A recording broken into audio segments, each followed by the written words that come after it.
কাল ঈদ উল ফিতর, উৎসবে প্রস্তুত সারা দেশ।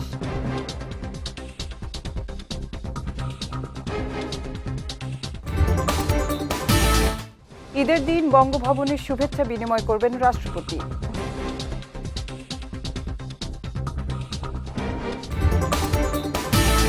এবং দেশবাসীকে প্রধানমন্ত্রীর ঈদ উল ফিতরের শুভেচ্ছা।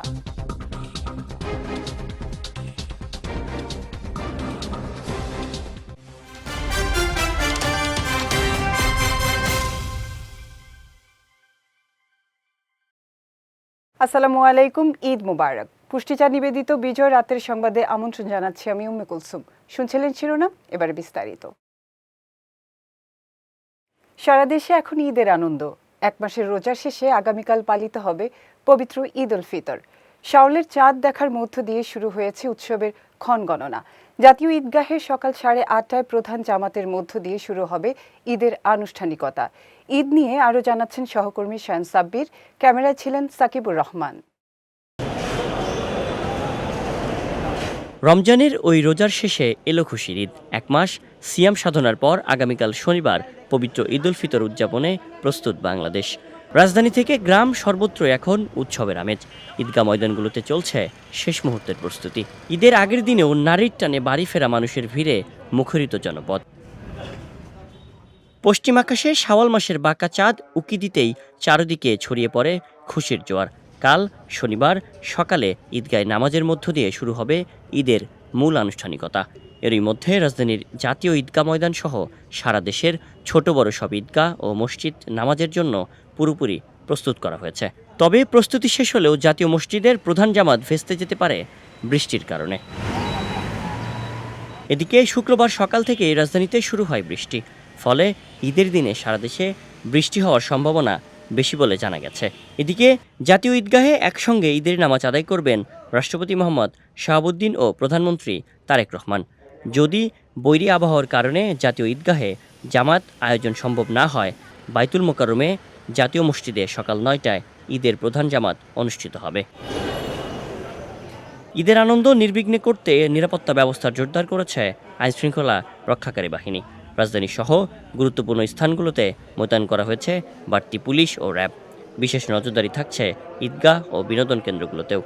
পবিত্র ঈদ উল ফিতরের নামাজ আদায় করার জন্য প্রস্তুত জাতীয় ঈদগাহ। এই জাতীয় ঈদগাহে নামাজ আদায় করবেন প্রধানমন্ত্রী ও রাষ্ট্রপতি।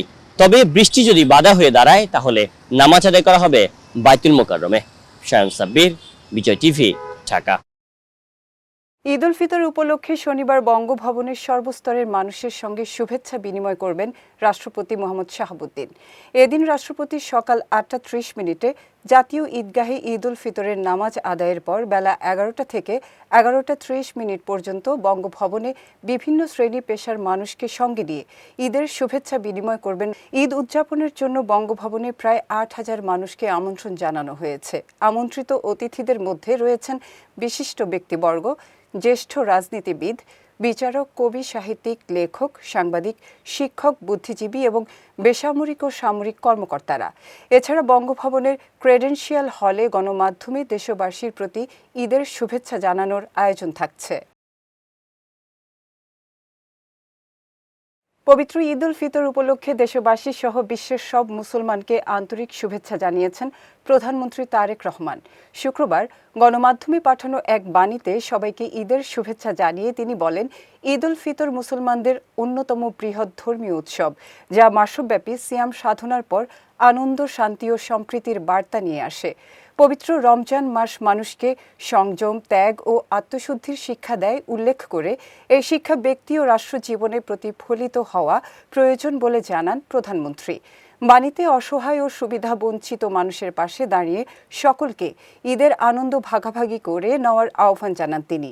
একই সঙ্গে জাতীয় ঐক্য, সম্প্রীতি ও মানবিক মূল্যবোধ জোরদারের প্রত্যাশা ব্যক্ত করে দেশ ও জাতির শান্তি, অগ্রগতি ও সমৃদ্ধি কামনায় মহান আল্লাহ তাআলার কাছে দোয়া করেন প্রধানমন্ত্রী। মধ্যপ্রাচ্যের যুদ্ধ পরিস্থিতিতে প্রবাসী বাংলাদেশিদের সুরক্ষা নিশ্চিতে সরকার কাজ করছে বলে জানিয়েছেন পররাষ্ট্র প্রতিমন্ত্রী শামা ওবায়েদ। শুক্রবার রাজধানীর হজরত শাহজালাল আন্তর্জাতিক বিমানবন্দরে সাংবাদিকদের এ তথ্য জানান তিনি। বলেন, যুদ্ধকালীন পরিস্থিতিতেও যেসব প্রবাসী মধ্যপ্রাচ্যে থাকতে চায় তাদের নিরাপত্তা নিশ্চিতে কাজ চলছে। আর যারা দেশে ফিরতে পারবে তাদের সরকারি খরচে আনার ব্যবস্থা করা হচ্ছে। এর আগে সৌদি আরবের আল খারাজ এলাকায় ইরানের হামলায় নিহত মোশাররফ হোসেনের মরদেহ গ্রহণ করে পরিবারের কাছে হস্তান্তর করেন প্রবাসী কল্যাণ বিষয়ক মন্ত্রী আরিফুল হক চৌধুরী ও পররাষ্ট্র প্রতিমন্ত্রী শামা ওবায়েদ। এ সময় আরিফুল হক চৌধুরী বলেন, যে প্রবাসীরা যুদ্ধকালীন হামলায় নিহত হয়েছেন তাদের প্রাথমিকভাবে ৩ লাখ টাকা ও সন্তানদের পড়াশোনার ব্যয় বহন করা হবে। পরবর্তীতে আরও আর্থিক সহায়তা দেয়া হবে বলেও জানান প্রবাসী কল্যাণমন্ত্রী।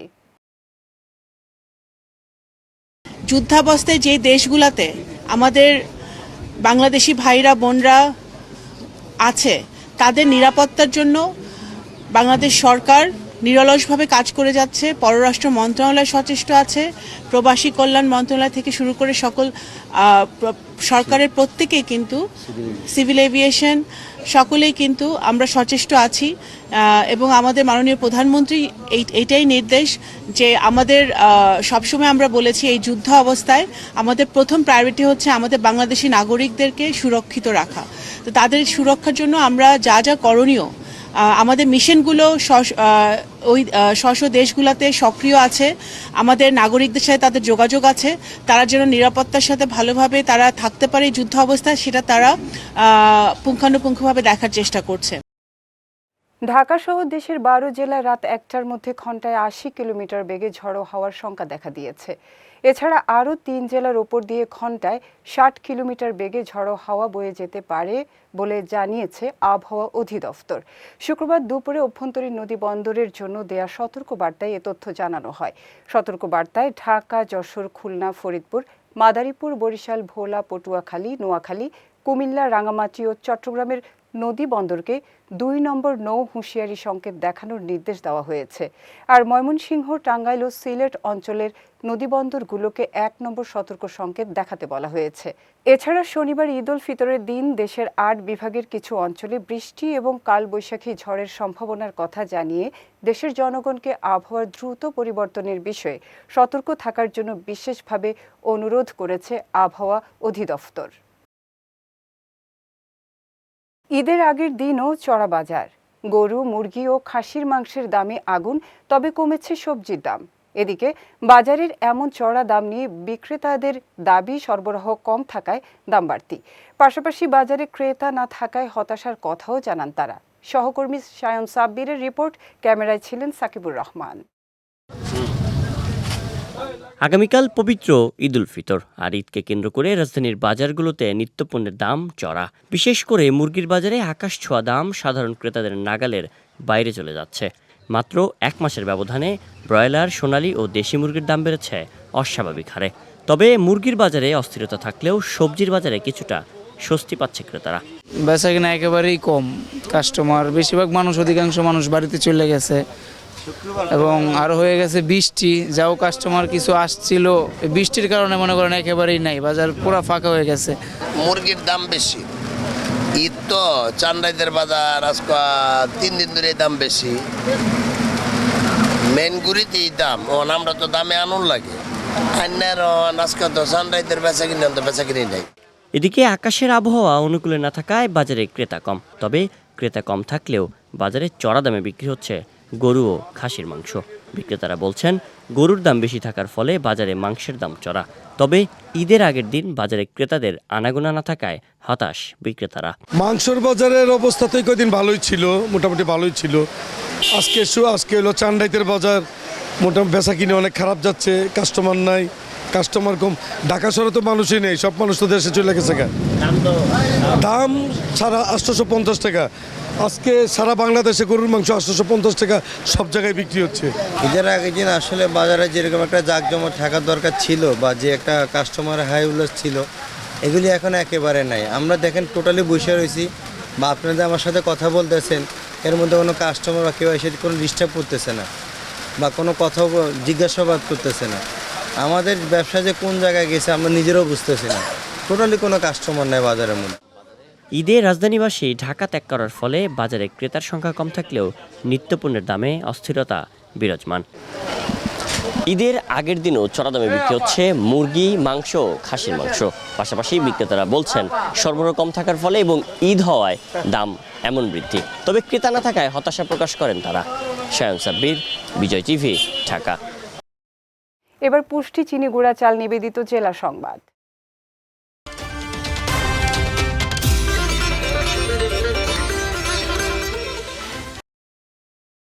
চট্টগ্রামে ঈদের প্রধান জামাতের জন্য দামপাড়া জমিয়তুল ফালাহ মসজিদ ঈদগাহে সকল প্রস্তুতি সম্পন্ন হয়েছে বলে জানিয়েছে সিটি কর্পোরেশনের মেয়র ডাক্তার শাহাদাত হোসেন। দুপুরে নগরীর জমিয়তুল ফালাহ মসজিদ ঈদগাহ পরিদর্শন শেষে তিনি একথা জানান। বলেন, এবার ঈদের প্রধান জামাত সকাল ৮টায় অনুষ্ঠিত হবে, দ্বিতীয় জামাত হবে সকাল ৮টা ৪৫ মিনিটে। এ ঈদগাহে এবার একসঙ্গে ২০ থেকে ২৫ হাজার মুসল্লি ঈদের নামাজ আদায় করতে পারবে বলেও জানান চসিক মেয়র। এ সময় সিএমপির অতিরিক্ত পুলিশ কমিশনার ওয়াহিদুল হক সহ অন্যান্যরা বক্তব্য রাখেন। প্যান্ডেলটা অনেক বৃহৎ, ৬৫,০০০ স্কোয়ার ফিট, এবং এই এত বড় প্যান্ডেল আসলে খুব সহজে ২৫ থেকে ৩০ হাজার মুসল্লি নামাজ পড়ে না, মানে খুব স্বাভাবিক আর কি পড়ে না।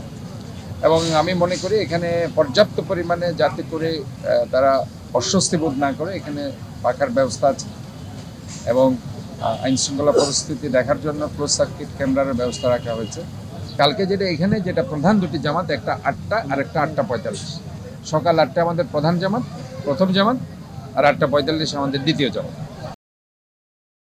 রেলের অনলাইন টিকিটিং ব্যবস্থায় ত্রুটি ও অনিয়ম থাকার কথা স্বীকার করেছেন রেলপথ মন্ত্রণালয়ের প্রতিমন্ত্রী হাবিবুর রশিদ। জানিয়েছেন, বিষয়টি নিয়ে ইতোমধ্যে মন্ত্রণালয়ে একাধিক বৈঠক করা হয়েছে। সকালে চট্টগ্রাম রেলওয়ে স্টেশন পরিদর্শনে এসে একথা জানান তিনি। সফটওয়্যারের সীমাবদ্ধতার কারণে কিছু ক্ষেত্রে টিকিট দ্রুত শেষ হয়ে যাচ্ছে জানিয়ে তিনি বলেছেন, টিকিটিং ব্যবস্থাকে আরও স্বচ্ছ ও কার্যকর করতে সফটওয়্যার উন্নয়নের জন্য নির্দেশ দেওয়া হয়েছে। এছাড়া প্রধানমন্ত্রীর নির্দেশনায় আপাতত ৩টি ট্রেনে পরীক্ষামূলকভাবে ওয়াইফাই সেবা চালুর কথাও জানান তিনি।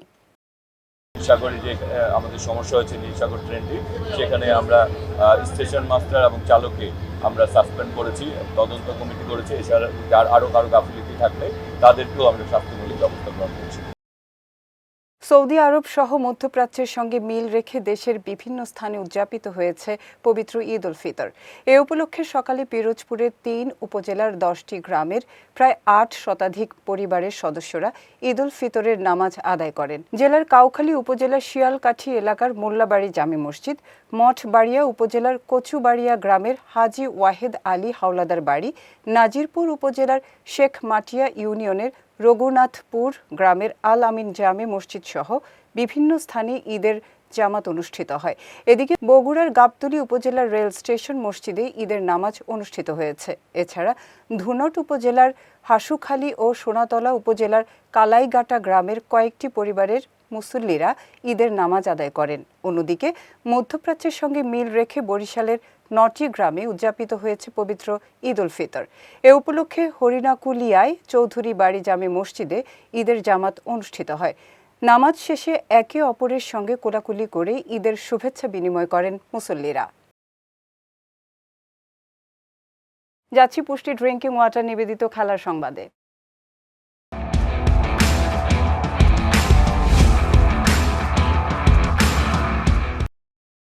আয়ারল্যান্ডের টি-20 দলের অধিনায়কত্ব ছাড়ার ঘোষণা দিয়েছেন পল স্টার্লিং।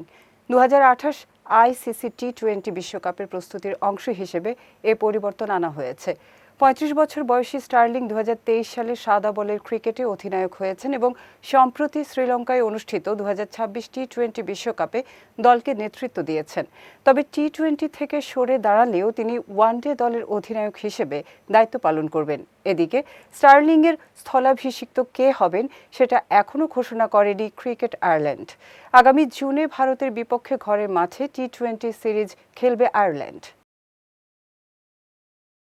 সিঙ্গাপুর ও ভিয়েতনামের বিপক্ষে ম্যাচের জন্য আজ ২৩ সদস্যের স্কোয়াড ঘোষণা করেছে বাংলাদেশ ফুটবল ফেডারেশন বা ফুফে।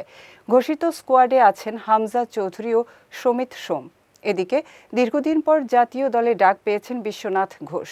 ২০২৪ সালের সেপ্টেম্বরে শেষবার জাতীয় দলের হয়ে খেলেছিলেন তিনি। এছাড়া দলে ডাক পেয়েছেন ফাহমিদুল, আরমান ও মিরাজুল।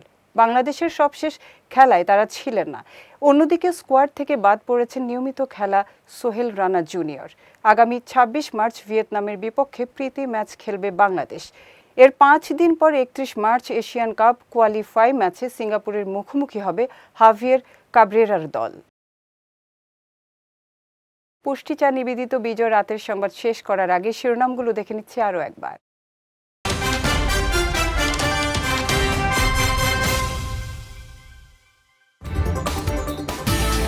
কাল ঈদ উল ফিতর, উৎসবে প্রস্তুত সারা দেশ।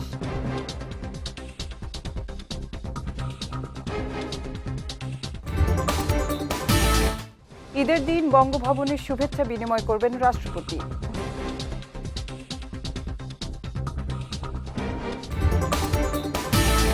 এবং দেশবাসীকে প্রধানমন্ত্রীর ঈদ উল ফিতরের শুভেচ্ছা।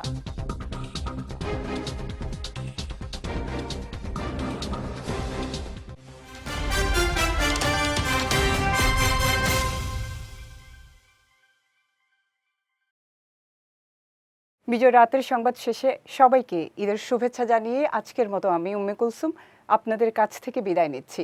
আগামীকাল একই সময় নতুন সব খবর দেখতে চোখ রাখুন বিজয় টিভিতে। এছাড়াও আজকের বিজয় রাতের সংবাদের ভিডিও দেখতে পারেন আমাদের ইউটিউব এবং ফেসবুক পেজে। আমাদের ইউটিউব হলো youtube.com/BijayTVOfficial এবং আমাদের ফেসবুক পেজ হলো facebook.com/BijayTVLimited। এতক্ষণ সঙ্গে থাকার জন্য ধন্যবাদ সবাইকে।